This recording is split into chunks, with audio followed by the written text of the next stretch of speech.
या 8 नंबरच्या प्रॉब्लेममध्ये सीताराम, गंगाराम आणि राजाराम हे 3 पार्टनर आपल्या व्यवसायामध्ये आहेत आणि त्यांचा प्रॉफिट शेअरिंग रेशो आहे 4:2:3 आणि बॅलन्स शीट दिली आहे 31 मार्च 2019 आणि त्यांनी पुढच्या वर्षीच्या 1 तारखेपासून म्हणजे 1 एप्रिल 2019 पासून आपली संस्था जी आहे ती विसर्जित करायचं ठरवलेलं आहे।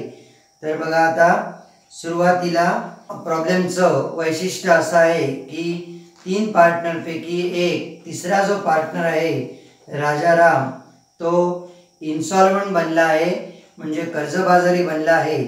सुरुवातीला बघा, in the books of partnership for 20 ओळींचा रियलायझेशन अकाउंट डबल कॉलम, त्याच्यानंतर 8 ओळींचा partners capital account triple column, त्याच्यामध्ये तिन्ही पार्टनरची नावं लिहिणं आवश्यक आहे।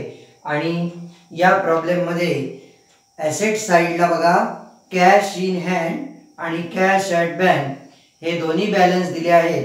तर अशा वेळी आपण बँक अकाउंट ओपन करायचा, म्हणून बँक अकाउंट इकडे ओपन केलं आहे आणि त्याचं बँकेचं बॅलन्स लिहिलं आहे टू बॅलन्स ब्रॉट डाऊन 2000 आणि कॅश इन हँड जी आहे ती आपल्याला बँकेमध्ये डिपॉझिट करायची आहे। त्याची एंट्री झाली bank account debit to cash account, म्हणून बँक अकाउंटच्या डेबिट साईडला टू कॅश अकाउंट 5500, म्हणजे काउंटरला असलेली कॅश 5500 सुरुवातीलाच आपण बँकेत जमा केली आहे आणि आता यापुढील सगळे व्यवहार बँकेच्या मार्फत आपल्याला करायचे आहेत।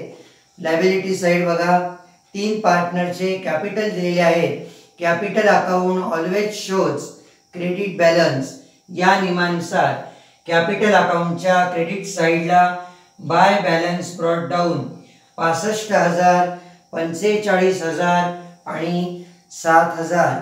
पुढे बघा, रिझर्व फंड दिलाय 18,000, हा आपल्याला 3 पार्टनरना त्यांच्या प्रॉफिट शेअरिंग रेशोमध्ये म्हणजे 4:2:3 मध्ये विभागून दाखवायचा आहे।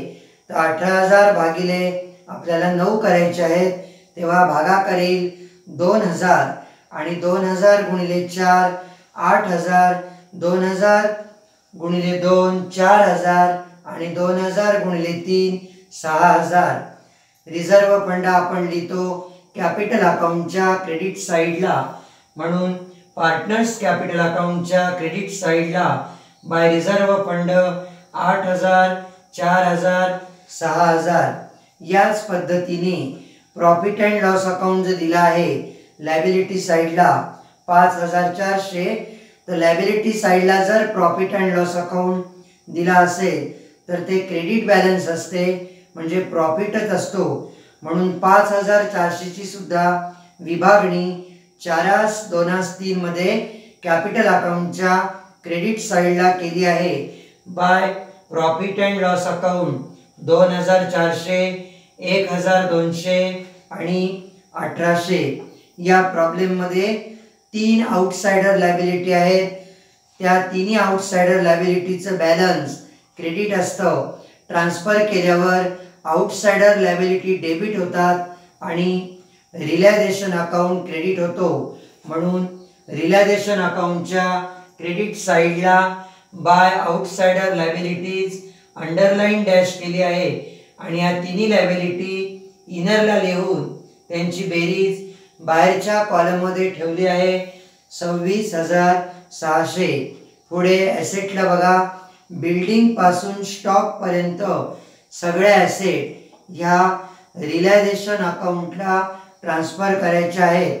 Realisation account debit to sundry assets, म्हणून रियलायझेशन अकाउंटच्या डेबिट साईडला टू सन्ड्री ॲसेट्स आणि या सगळ्या ॲसेटची आपण बेरीज केली आहे बाहेरच्या कॉलममध्ये 1,59,500। त्याच्यानंतर त्याच्या खाली ज्या ॲडजस्टमेंट दिल्या आहेत त्याच्यामध्ये पहिली ॲडजस्टमेंट आहे ॲसेट्स रिलाईज। ॲसेट रिलाईज याचा अर्थ मार्केटला ॲसेटची विक्री करून आपल्याला मिळालेली रोख रक्कम. बघा, building, machinery, furniture, investment, bills receivable आणि डेटर या ॲसेटपासून आपल्याला एकूण मिळालेले आहेत 1,06,300. त्यांची एंट्री झाली bank account debit to realisation account म्हणून बँक अकाउंटच्या डेबिट साईडला टू रिलायझेशन अकाउंट 1,06,300 आणि रिलायझेशन अकाउंटच्या क्रेडिट साईडला बाय बँक अकाउंट. पहिल्या ॲडजस्टमेंट मधल्या ॲसेटची यादी केली आहे आपण आणि त्यांची बेरीज बाहेरच्या कॉलम मध्ये दाखवली आहे 1,06,300. त्याच्यानंतर adjustment number 2, all the liabilities were paid off. संस्था बंद करायची आहे म्हणून सर्व लायबिलिटीचं आपल्याला पेमेंट करायचं आहे. लायबिलिटीचं पेमेंट केल्यानंतर एंट्री होते realisation account debit to bank account म्हणून रिलायझेशन अकाउंटच्या डेबिट साईडला टू बँक अकाउंट आणि तिन्ही आउटसाइडर लायबिलिटींची आपण पेमेंट केलं आहे. त्याच्यामुळे त्या तिघांच्या बुक व्हॅल्यूज आपण इथे दाखवले आहे आणि त्यांची बेरीज 26,600 एवढं आपण पेमेंट केलेलं आहे. म्हणून बँक अकाउंटच्या क्रेडिट साईडला बाय रिलायझेशन अकाउंट 26,600. पुढे दिला आहे कॉस्ट ऑफ रिलायझेशन. याचा अर्थ विसर्जन खर्च केला आहे त्याची सुद्धा एंट्री होते realisation account debit to bank account म्हणून रिलायझेशन अकाउंटच्या डेबिट साईडला टू बँक अकाउंट 800 कंसामध्ये लिहिलं आहे रिलायझेशन एक्सपेन्सेस आणि बँक अकाउंटच्या क्रेडिट साईडला बाय रिलायझेशन अकाउंट 800. पुढे दिलंय बघा 800च्या पुढे राजाराम बिकम्स बँकरप्ट. बँकरप्ट याचाच अर्थ होतो इन्सॉल्वंट म्हणजे कर्जबाजारी. तर हा जो राजाराम कर्जबाजारी झाला आहे तर त्याच्या इस्टेटमधून फक्त 1100 रुपयाची वसुली संस्थेला झालेली आहे. मग त्याची 1100ची एंट्री होणार bank account debit to Rajaram's capital account म्हणून बँक अकाउंटच्या डेबिट साईडला टू राजाराम कॅपिटल अकाउंट 1100 आणि कॅपिटल अकाउंटच्या क्रेडिट साईडला बाय बँक अकाउंट राजारामच्या कॉलम मध्ये 1100. याच्यानंतर आपल्याला रिलायझेशन अकाउंटचं बॅलन्सिंग करायचं आहे. रिलायझेशन अकाउंटची डेबिट साईडची टोटल आली आहे 1,86,900. तीच आपण क्रेडिटला नोंदवली आहे आणि त्याच्यातून या दोन अमाऊंटची बेरीज करून ती मायनस केल्यानंतर लॉस आला आहे 54,000.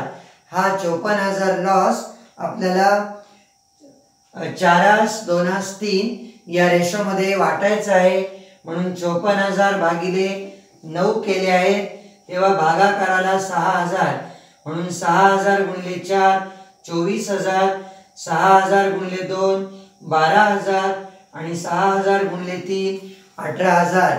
रिलायझेशन अकाउंटच्या क्रेडिट साईडला बाय पार्टनर्स कॅपिटल अकाउंट कंसामध्ये लॉस 3 पार्टनरची नावं टाकली आहेत आणि त्यांचे प्रत्येकाला वाट्याला आलेले लॉस लाईनीत लिहून बेरीज बाहेर ठेवली आहे 54,000.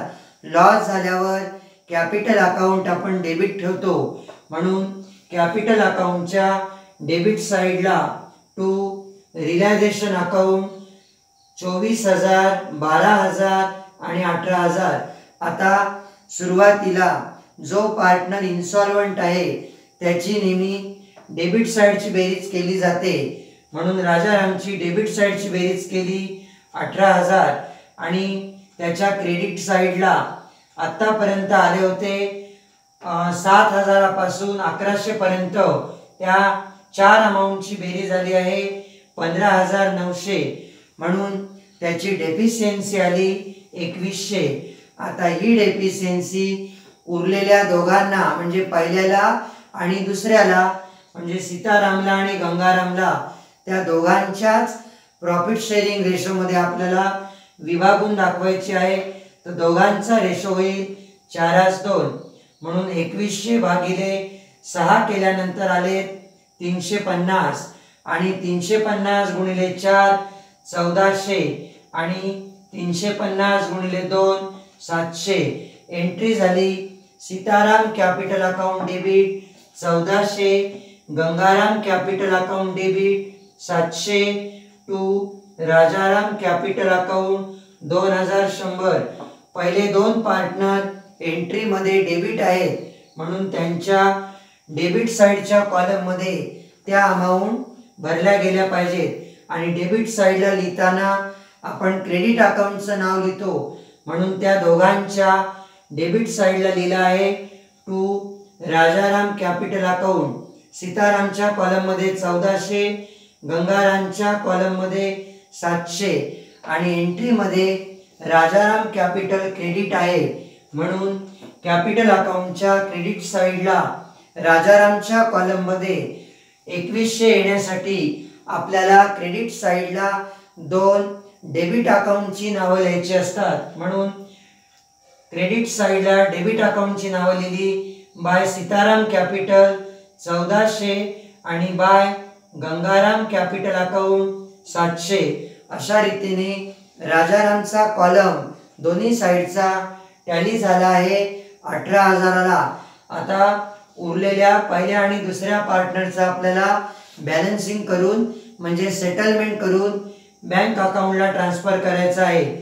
पहिल्या आणि दुसऱ्या पार्टनरच्या क्रेडिट साइडच्या बेरजा आल्या 75,400 आणि 50,200. याच दोन्ही डेबिट साइडला लिहिले आहेत आणि त्यांच्यातून डेबिट साइडच्या अमाउंट वजा केल्यानंतर सीतारामच्या कॉलम मध्ये फरक आला आहे 50,000 आणि गंगारामच्या कॉलम मध्ये फरक आला आहे 37,500. त्याला लिहिलं आहे टू बँक अकाउंट.